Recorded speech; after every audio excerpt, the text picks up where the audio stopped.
आजचं आपलं जीवन सुखकर व्हावं, सहज व्हावं यासाठी काही माणसं स्वतःच्या आयुष्याची राखरांगोळी करून घेऊन आपल्या आजच्या समाधान, समानतेच्या जीवनासाठी त्याग करत असतात. त्यांनाच आपण महात्मा म्हणतो.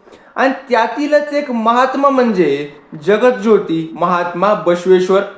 सामाजिक क्रांतीचे अग्रदूत 12व्या शतकात महात्मा बसवेश्वरांनी काळाच्या पुढचा वेध घेणारा एवढा आधुनिक विचार मांडला आणि त्याची अंमलबजावणी केली की आज 21व्या शतकात प्रगत आणि आधुनिक काळात देखील तो आपल्याला होताना दिसत नाही. बसवेश्वरांनी जाती निर्मूलन, मंदिर प्रवेश, स्त्री सक्षमीकरण, कष्टाला महत्व, कर्मकांड, अंधश्रद्धेला विरोध आणि लोकशाहीची संकल्पना यासारख्या कित्येक तरी विषयांवर 12व्या शतकामध्ये महान विचार केला. पण त्यांच्या विचारांचा प्रसार आणि प्रचार हवा तेवढा मुळीच होऊ शकला नाही. बसवेश्वरांचा जन्म ब्राह्मण कुटुंबात 1105 साली विजापूर जिल्ह्यातील बागेवाडी येथे झाला. आई मादलांबिका आणि वडील मादिराज. वडील मादिराज हे वेदविद्या पारंगत आणि शिवभक्त ब्राह्मण होते. ते बागेवाडीच्या नंदीश्वर मंदिराशी संबंधित विधी आणि धार्मिक बाबी सांभाळत असत. त्यांना मुलगा म्हणजे बसव आणि मुलगी म्हणजे अक्का नांगंबा होती. हरिहर या बसवेश्वरांच्या चरित्रकाराच्या मते विधीनुसार वयाच्या 8व्या वर्षी बसवचे मुंज म्हणजे उपनयन संस्कार करण्याचे ठरले आणि तेव्हा बसवेश्वरांचे मुंज झाले. मात्र त्यांनी वयाच्या 16व्या वर्षी अंगातील जानवा कायमचं काढून टाकलं. तसेच बसवेश्वरांचे दुसरे चरित्रकार पारकुले सोमनाथ यांच्या मते बसवेश्वरांनी 8व्या वर्षी मुंज होऊच दिली नाही. ते तेव्हाच मुंजीला तीव्र विरोध करून घराचा त्याग केला. दोन्ही चरित्रकाराच्या प्रसंगामध्ये थोडा फरक असला तरी एक गोष्ट स्पष्टपणे दिसते की बसवेश्वरांनी विषमता पेरणाऱ्या चुकीच्या कर्मकांडी प्रवृत्तीला स्पष्टपणे नकार दिला होता. पुढे ते मल्लप्रभा आणि कृष्णा ह्या दोन नद्यांच्या संगमावर वसलेल्या कुडल संगम ह्या पवित्र स्थानी गेले. कुडल संगम येथील गुरुकुलात त्यांनी पुढील 12 वर्ष वास्तव्य केले. तिथे त्यांनी वेद, शास्त्र, उपनिषद आणि विविध भाषांचा सखोल अभ्यास केला. तसेच धनुर्विद्येचे शिक्षण घेतले. कुडल संगम हे बसवेश्वरांच्या आयुष्यातील वैचारिक जडणघडणीचे मुख्य केंद्र ठरले. जिथून पुढे त्यांनी सामाजिक समतेची चळवळ उभी करण्यास त्यांना मदत झाली. कुडल संगम सोडल्यानंतर बसवांना आपल्या मामाच्या गावी म्हणजेच मंगळवेढा येथे आले. तेथेच त्यांनी त्यांच्या आयुष्यातील मोठा काळ व्यतीत केला. मंगळवेढा येथील असताना त्यांनी कलचुरी राजा बिज्जल याच्याशीच त्यांचा संबंध आला. सुरुवातीला त्यांनी राजाचे दरबारी कारकून, हिशोबनीस म्हणून काम केले. त्यांच्या प्रामाणिकपणा आणि प्रशासकीय कौशल्यामुळे राजा बिज्जल यांनी त्यांची पंतप्रधान, महाप्रधान आणि खजिनदार म्हणून नियुक्ती केली. कल्याण म्हणजे आजचे बसव कल्याण येथे पुढे राजा बिज्जलने आपली राजधानी मंगळवेढाहून कल्याण येथे हलवली. तेव्हा बसवेश्वरांनी त्यांच्यासोबत तिथे गेले आणि बसवेश्वरांचा विवाह गंगबिका आणि निलंबिका यांच्याशी झाला. त्यानंतर जवळपास 1105 रोजी अनुभव मंडप म्हणजे जगातली पहिली संसद किंवा आध्यात्मिक संसद म्हणून ओळखली जाते याची स्थापना केली. गरीब, श्रीमंत, स्त्री, पुरुष किंवा कोणत्याही जातीचा माणूस असो, सर्वांना एकाच ठिकाणी बसून देवाविषयी आणि समाजाविषयी बोलता यावं. कारण त्या काळात सर्व ज्ञान संस्कृत भाषेत होतं. ते संस्कृत भाषेतील ज्ञान लोकभाषेत आलं पाहिजे. सर्वसामान्यांना काय चाललंय समजलं पाहिजे. आपल्या अधिकाराचा आणि संपत्तीचा वापर करून बसव कल्याण येथे हे व्यासपीठ त्यांनी तयार केलं. येथे येण्यासाठी कोणती फी नाही, पात्रता नाही, फक्त माणूस हीच अट होती. या सभेचे अध्यक्ष म्हणून त्यांनी थोर संत अल्लमप्रभू यांची निवड केली. ते अतिशय विद्वान आणि विरक्त होते. यात 770 पेक्षा जास्त शरण साधक होते. त्यात कचरा उचलणाऱ्यापासून कपडे धुणारा माडीवाड, माचीदेव, चांभार आणि स्त्रिया अक्का महादेवी यांचा समावेश होता. या 34 पेक्षा जास्त स्त्रियांनी भाग घेऊन वचने रचली. येथे रोज संध्याकाळी सगळे एकत्र येऊन जमायचे. समाज कसा असावा, देव काय आहे, अंधश्रद्धा कशा चुकीच्या आहेत यावर मोकळेपणाने वादविवाद व्हायचे. सर्व जातीचे लोक एकत्र बसून जेवण करायचे. त्या काळात ही मोठी क्रांती होती. इथेच ठरवले गेले की माणसाची ओळख त्याच्या जातीवरून नाही तर त्याच्या विचारांवरून आणि कामावरून व्हावी. धर्माच्या नावाखाली यज्ञात दिले जाणाऱ्या प्राणबळीला त्यांनी विरोध केला. ते दया हाच धर्माचा मूळ आधार असल्याचे सांगून अहिंसेचा संदेश दिला. लोक शुभ अशुभ काळ ग्रह तारे आणि शकुन यांच्यावर विश्वास ठेवून घाबरत असतात. बसवेश्वरांनी अशा अंधश्रद्धा नाकारले आणि सांगितलं, जो चांगले काम करतो त्यासाठी प्रत्येक दिवस आणि वेळ शुभच असते. सामान्य माणसाला मंदिरात जायची किंवा मध्यस्थांची गरज पडू नये म्हणून त्यांनी इष्टलिंग गळ्यात धारण करण्याची पद्धत सुरू केली.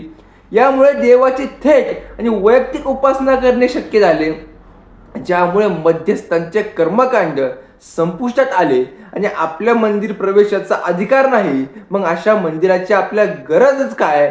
बसवेश्वरांनी देह हेच देऊळ, शरीर हेच मंदिर ही संकल्पना मांडली.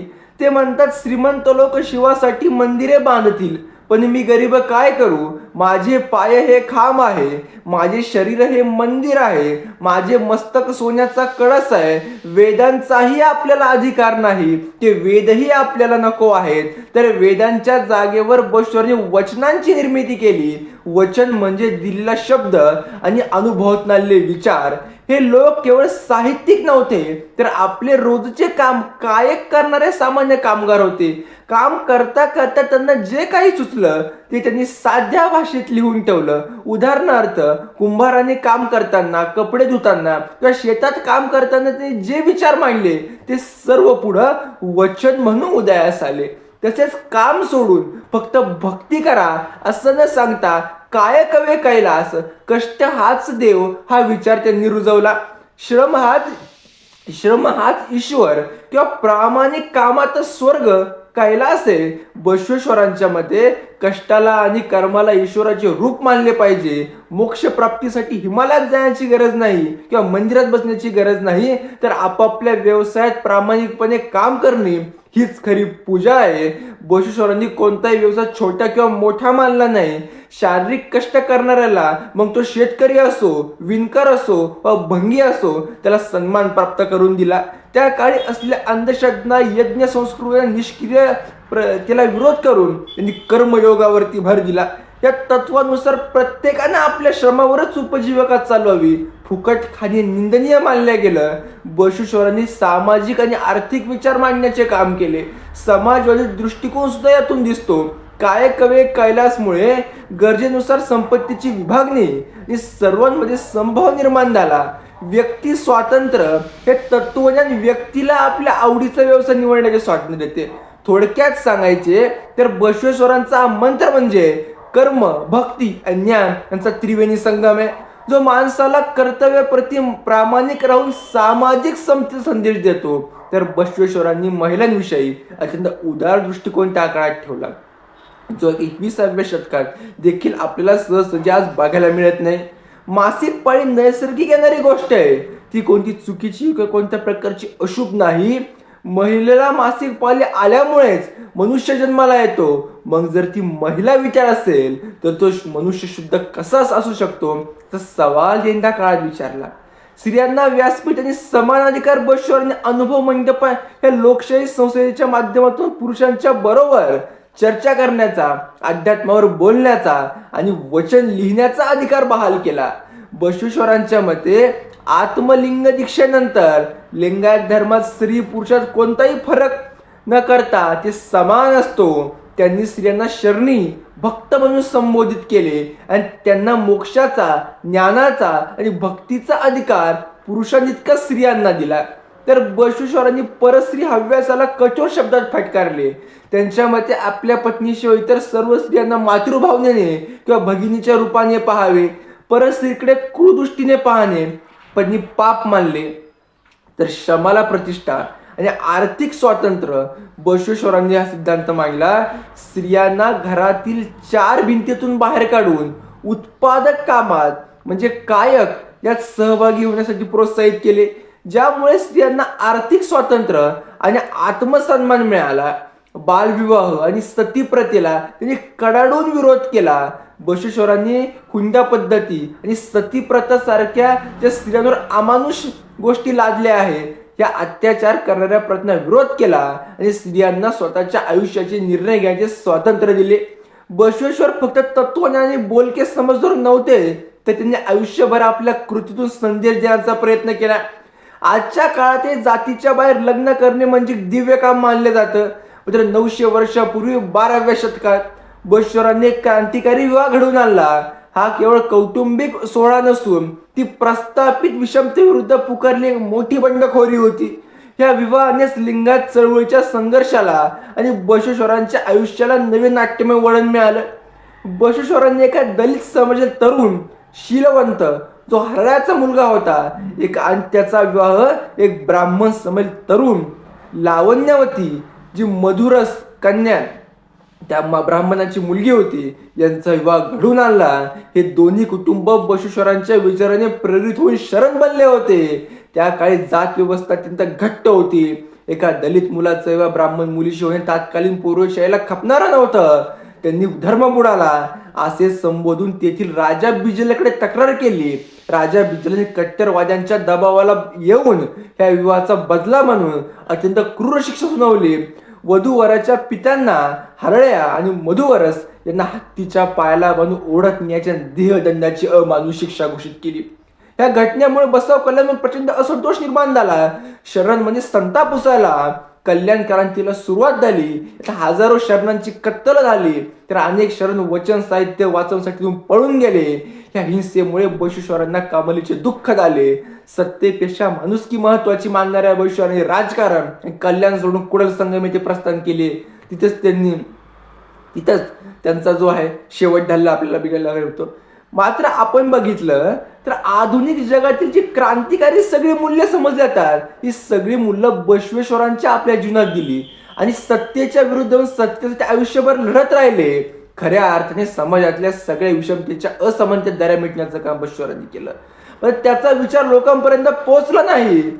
ते ज्यांना सर्व मानतात त्या लिंगायत धर्मातील लोकांना देखील महात्मा बसवेश्वरांचा नेमका कोणता विचार दिला हे माहीत नाही. बहुतेक लिंगायत धर्माचं आधी स्थलांतरीकरण आणि कर्मकांडीकरण झालंय. ते बसवेश्वरांच्या अगदी विरुद्ध विचारांचं आहे.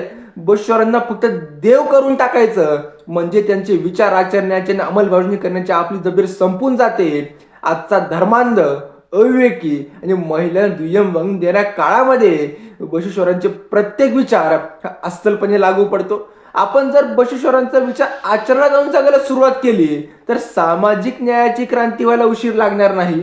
आधुनिक काळात सर्व मूल्यांवर बसवेश्वरांचे विचार लागू पडतात. भारतीय राज्यघटनेतील सगळ्या मूल्यांशी बसवेश्वरांचा विचार देखील मिळता जुळता आहे. आणि लंडनमध्ये ब्रिटिश संसदेच्या समोर जे वेस्टमिन्स्टर मॉडेल आपण जिथून घेतलं, हाऊस ऑफ पार्लमेंट समोर थेम्स नदीच्या काठावर अल्बर्ट एमकेट इथे पुतळा बसवण्यात आलाय.